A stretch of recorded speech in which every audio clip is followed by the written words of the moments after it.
ว่าคันเป็นไปได้กับวันพุธนี่นั่นแหละมานี่ใช้เวลาอยู่ประมาณ3 มื้อก็เก็บได้เบิดแหละแถวนี้มันก็บ่ได้หลายหยังมันหลายปานใดเก็บพวกอันนี้สาวดีอันเดียวอันน้องจะดีก็เก็บซอยแม่บ่เลยพวกไม้เศษๆมันนี่ไม้นี่ล่ะไม้เศษพวกนี้มันใช้งานบ่ได้แล้วมันสั่นเด้แถวแดงๆดังๆนี่สาวดีมีแต่เอาไปถิ่มเก็บไปจูดไฟถิ่มเท่านั้นแหละบ่ได้มีหยังหลายดอกอันช่างเป็นเฮ็ดแล้วเฮากับกวดเทิง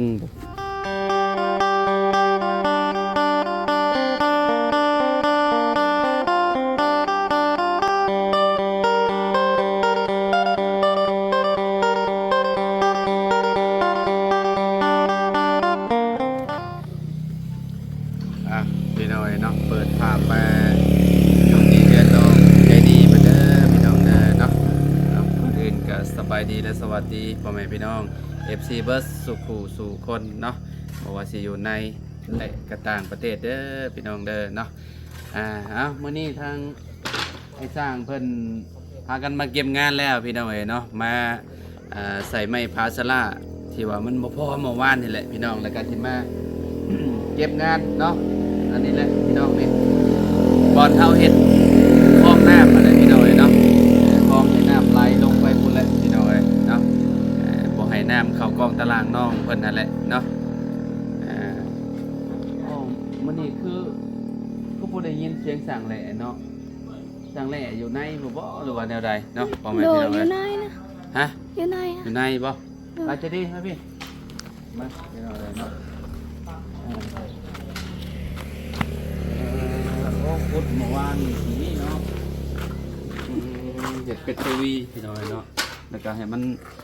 ไหลมาพี่ต้องแป้งต้องเห็ดอันน่ะทีละอันนั้นมาหอดทีละพี่น้องเลยเนาะอัน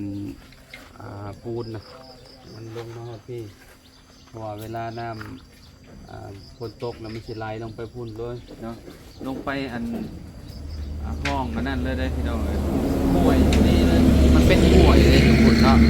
มันจะดีเนาะโดยคันว่าเขาจะคุดทางนั้นเนี่ยมันแห้งเฉลิกแห้งเลยพี่น้องเพราะว่าเขาไปเบิ่งแล้วอันแต่ว่าคันว่าสิคุดอันนี้หายันมันเลิกแห้งเนี่ยมันแบบคือสีขี้ไล่นะคันว่าเอาไปมุมนั่นนะให้หน้ามันไปพุ่นลงทางนี้คือว่าโอเคเนาะลงมามันลงพี่เก็บอันให้มันสะอาดไว้เด้ออันเท่านี้เด้อคนแน่ได้บางทีอาจจะเป็นวัดพุทธนี่ก็ได้ขึ้นเฮือนใหม่นี่โดยเพราะว่ามื้อนี้วันอาทิตย์เนาะโดยวันอาทิตย์ยังมีเวลาอยู่มีเวลาประมาณมื้อนี้น่ะสร้างแล้วเป็ดเทือน2 มื้อมีเวลาอยู่2 มื้อนี้น่ะก็เจ้าเฮ็ดแล้วน่ะใจดีต้องอนามัยพวกเดินเทือนเดินซานเจ้าอะไรเก็บไม้เก็บตอกเมียนเนาะเพราะว่าไปเบิ่งเลิบอันมาแล้วน้ำยาเพิ่นเนาะยาเพิ่นบอกมาแล้วพี่น้อยเนาะ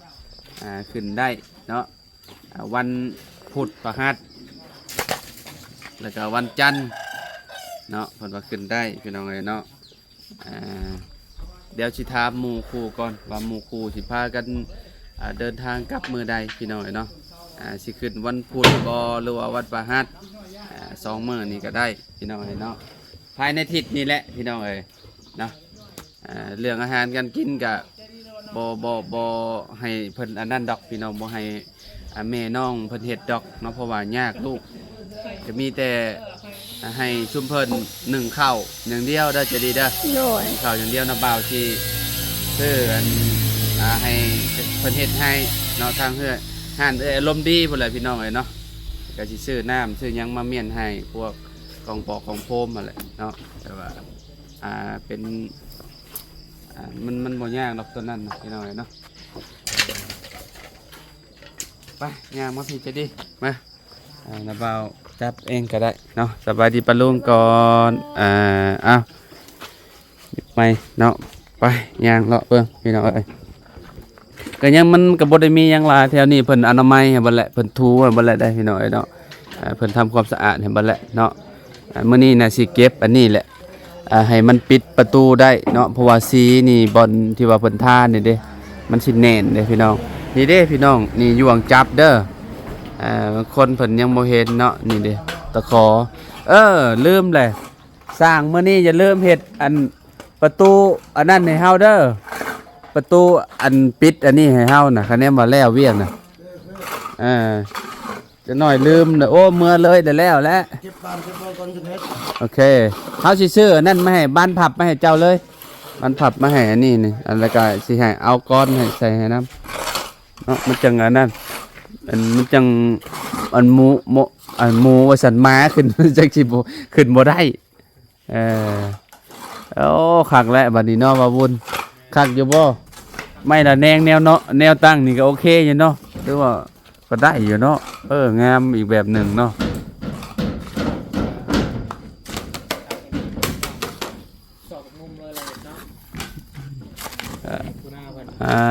เก็บสีให้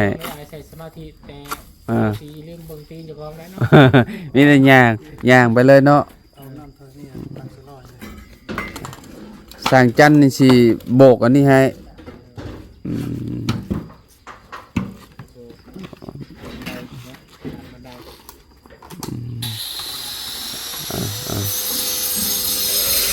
มีแต่พวกเศษมันนี่เฮาอันเย็บไปเมียนพุ่นอันพวกเศษไม้พาสละแถวที่ว่ามันเป็นเศษพวกไม้ยังก็มีแต่เย็บเมียนเก็บกองเมียนเอาไว้เล่นลังก็ได้ดอกตอนนี้มันก็เริ่มแป้นเริ่มยังเริ่มเพิ่นกวดเพิ่นยังออกไว้แล้วพอชีอันแป้งมองนี่ให้เด้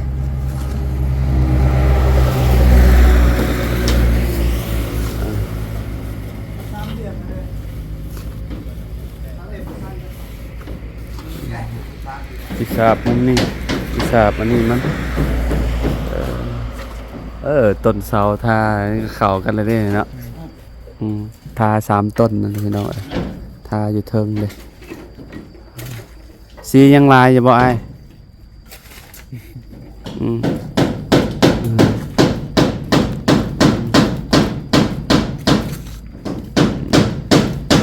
ชาวลีออกกำลังกายแต่เช้าอันนี้ไปใช้แล้วคือได้อันเฮ็ดเวียกมื้อนี้ลิ้นอยู่พุ่นคืออยู่เนาะจะไปเฮ็ดเวียกเฮ็ดหยังเฮ็ดงานได้คือบัดนี้อันยามลิ้นก็ลิ้นหั่นน่ะแปลว่าเพิ่นเวลาเพิ่นแอวนี่ก็เฮ็ดงานบ่ได้แม่เพิ่นก็ได้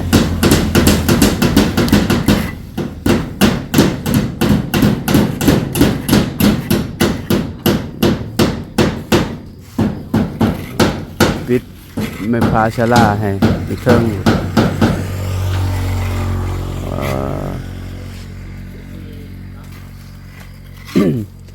ว่าคันเป็นไปได้กับวันพุธนี่นั่นแหละ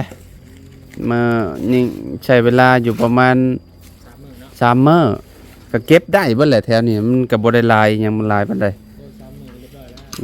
เก็บพวกอันนี้สาวดีอันเดียวอันน้องจะดีก็เก็บซอยแม่หมดเลยพวกไม้เศษมันนี่ไม้นี่ล่ะไม้เศษพวกนี้มันใช้งานบ่ได้แล้วมันสั่นเด้แถวแดงๆดังๆนี่สาวดีมีแต่เอาไปถิ่มเก็บไปจูดไฟถิ่มเท่านั้นแหละบ่ได้มีหยังหลายดอกอันช่างบันเฮ็ดแล้วเฮากับกวดเทิงปัดกวดแล้วก็เสร็จทูแค่นั้นแหละนะเปล่าสิไปอันนั้นมันนี่น่ะว่าสิลงเซโปนก่อนว่าสิไป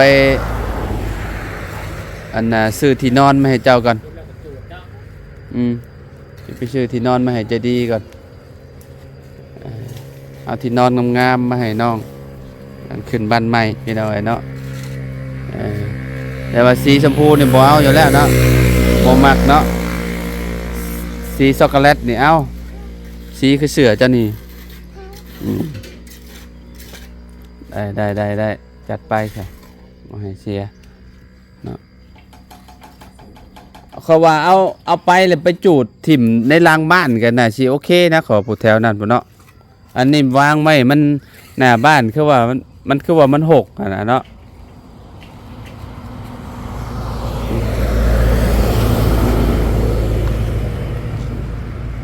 เพราะว่าเฮือนน้องเพิ่นนี่ หลังบ้านนี่มันสิเป็นอันตะพังเลยเด้มันเป็นห้วยเลยเด้พี่น้องเอ้ยเนาะคันว่าแบบว่ามันกว้างแน่เอาไปจูดถิ่มอยู่พุ่นหลังบ้านพุ่นถือว่ามันสิโอเคอะนะ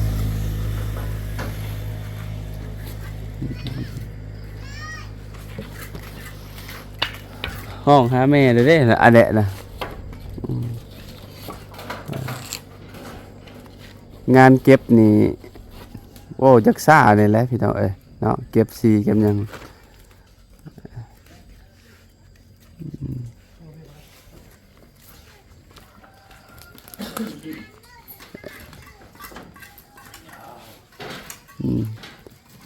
ทั้งอายมันก็นั่งใส่คัก เต็มที่เลยพ่อจะบ่ไม่พาน่ะช่าง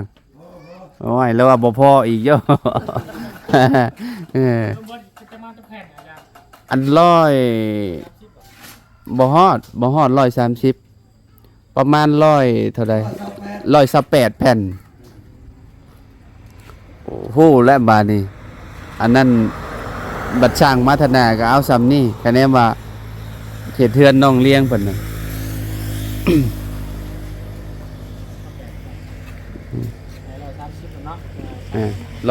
130ไปเลยพอดีอยู่เลยพี่น้องเฮือนสำนี้เนาะหลังสำนี้นะพอดีแบบตะเหมาะเลยเนาะเหมาะกับใจดีเลยเราจะดีเนาะพอดีอยู่แล้ว2-3 คน3 แม่ลูกขึ้นไปในนี่เขาก็มีแต่มองเขานั่งลิ้นนั่งกินข้าวกินหยังคันว่าปิดเบิดนี่มันปัดท้อพี่น้อยเนาะจะสินั่งกินข้าวอยู่ไสแล้วจะดีเจ้ามันก็ฮ้อนมันก็ฮ้อนไปอีกแบบหนึ่งเลยต้องให้มันมีลมเข้าแน่เนาะมองนี่มองระเบียงหน้าบ้านเวลาเห็นบ่เฮาใส่ลูกติ่งมันก็บ่ได้ว่าเป็นตาย้านเด้มันก็อันนั้นพี่น้อยเนาะมันก็สิเป็นแบบโล่งมุมนี้โล่งแล้วก็กายข้างในก็จะเป็นห้องนอนย่างขึ้นไปก็เป็นห้องนอนเลยเนาะ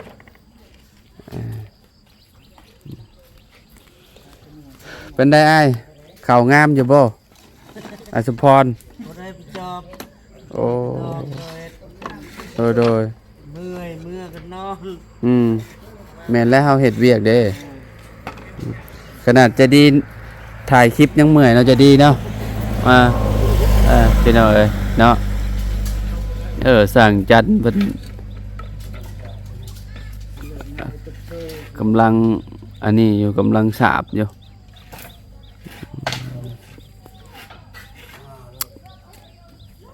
มีแต่เป็ดกาเกียมมันอันนั่นพวกมะพร้าวน่ะสิมีอยู่ในบ้านนี่เนาะมันกระดามีบ่จุมเจ้าจะเห็ดแบบจุมเจ้าก็ได้จุมเจ้ามันจังง่ายจุมเจ้าแบบว่าบ่ต้องอันต้องนินบ่ชาวลีเจ้าถามพ่อเจ้าลองเบิ่งว่าฮีดจุมเจ้ามันก็มีคล้ายๆคือกันบ่น่ะอันพวกอันมีผลไม้บ่ต้องมีแบบมีหมากไม้หมากตอกคือกันบ่หั่นน่ะขึ้นเวลาขึ้นบ้านใหม่นะว่าเวลาขึ้นบ้านใหม่ฮีดจุมเจ้ามันก็สิมีหมากไม้หมากตอกคือกันบ่มีหมากภูหมากผ้าคือกันบ่หรือว่าบ่มีบ่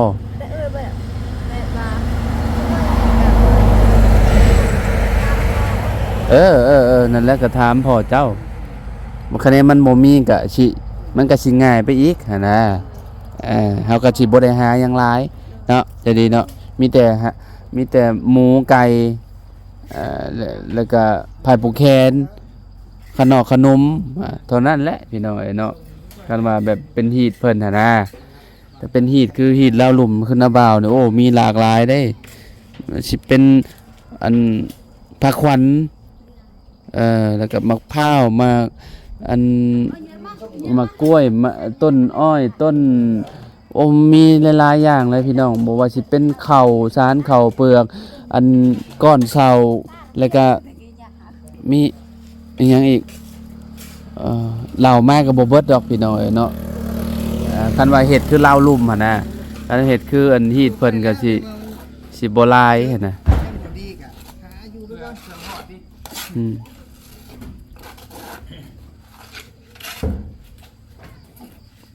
พี่น้องเนาะมื้อนี้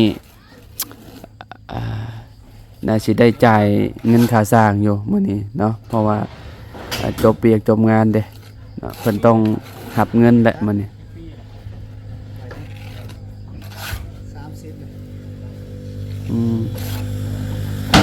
แม่นบ่สร้างจันทร์30บ่แม่น30ปลายแล้วบ่จ๊ะจะดิแกก่อนไว้นี่แหละแกก่อนไว้นี่เรียกนักระวังเด้อด้วยไอ้สมพรบุญทาสีอยู่เลยสั่งจันว่า30สาวลีนี่30ปลายแม่น้องใจดีนี่คือเปรียบแก่น้องใจแม่น้องใจดีว่ะแม่น้องใจดี30กว่าเนาะ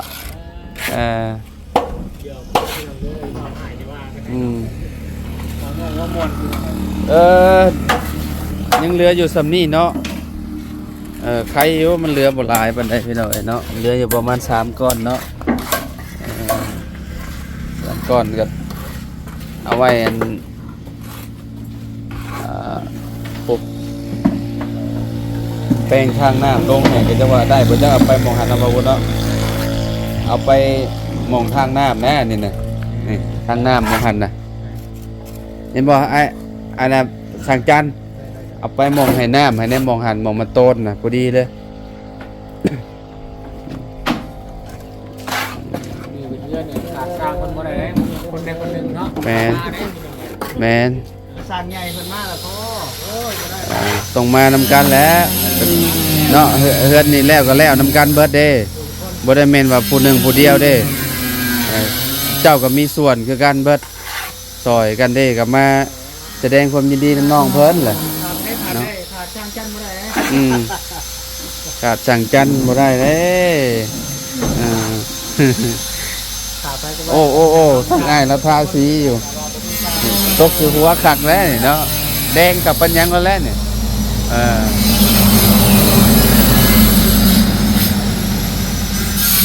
เนาะเบิ่งรอบๆก่อนหน่อยนึงพี่น้องเอ้ยจะดียังบ่ได้เลาะเบิ่งเฮือนเจ้าของบ่จักกันนี่เนาะ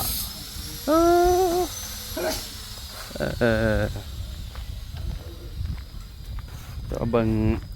ก็งามและบ้านนี้พี่น้องเอ้ยเนาะด้านดุงด้านหลังเนาะเฮือนก็คันว่ามันต่ำทั้งเทิงก็เอาอีกได้พี่น้องบ่ได้งามได้มันต้องให้มันสมส่วนได้เฮือนก็ได้คือแบบถ้าสูงทั้งลุ่มทั้งเทิงเวลาแอมมันก็ดึกอยู่มันก็บ่งามอีกมันต้องให้มันพอดีกันเนาะพี่น้องเนาะแปลว่าคือเอายับขึ้นอีกน้อยนึงนี่เอาสมมุติว่าเฮือนจะดีนี่ยับขึ้นนี่พอดีเลยพี่น้องนี่เนาะประมาณแบบนี้เนาะมันก็สิพอดีกันเลยเนาะเนาะพี่น้องเนาะอย่าลืมเนาะมีแต่ให้น้องไม่ยังก็สาลีไม่ตัวยาวๆบัดแล้ว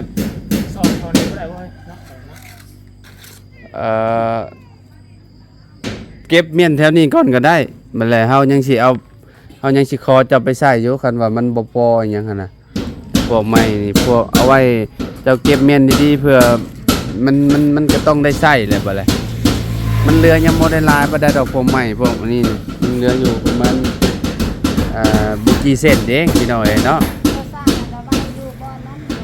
เอาไว้มุมนั่นก่อนก็ได้เอาไว้ในมุมแถวเตียงเจ้าน่ะเอาไปแถวนี้น่ะให้มันกว้างหน่อยฮะนะพวกเศษมันเอาไปวางไว้หม่องเก่าอะไรเซาลี่เนาะถือว่างานสร้างแร่เพิ่นกำลังเก็บอยู่เทิงพุ่นก็สิแล้วและยังเหลืออยู่อีกแผ่นหนึงก็คือจบอยู่ข้างในน่ะเนาะและเพิ่นก็สินี่แหละมาแปลงประตูนี่พี่น้อยเนาะทางอ้ายเพิ่นก็เก็บสีอยู่เนาะทาสีลูกติ่งอยู่เนาะเนาะมีแต่ตามนี้แหละเนาะเดี๋ยวน้าบ่าวสิไปเบิ่งที่นุ่งที่นอนมาให้ก่อนเนาะเดี๋ยวเอามาเซอร์ไพรส์น้องเพิ่นว่าสิเป็นสีหยังเนาะตัดรุ่นนำกันเด้อพี่น้องเด้อเนาะสิถึกใจจะดีบ่เดี๋ยวน้าบ่าวสิซื้อสีชมพูมาให้บ่จ๊ะ พี่น้องเอ้ยเนาะไว้พอกันใหม่ล่ะสบายดีไปพี่น้องเอ้ยเนาะพบพอกันใหม่เด้อขอบคุณหลายๆที่รับชมคลิปเนาะไปแล้วสบายดีพบกันใหม่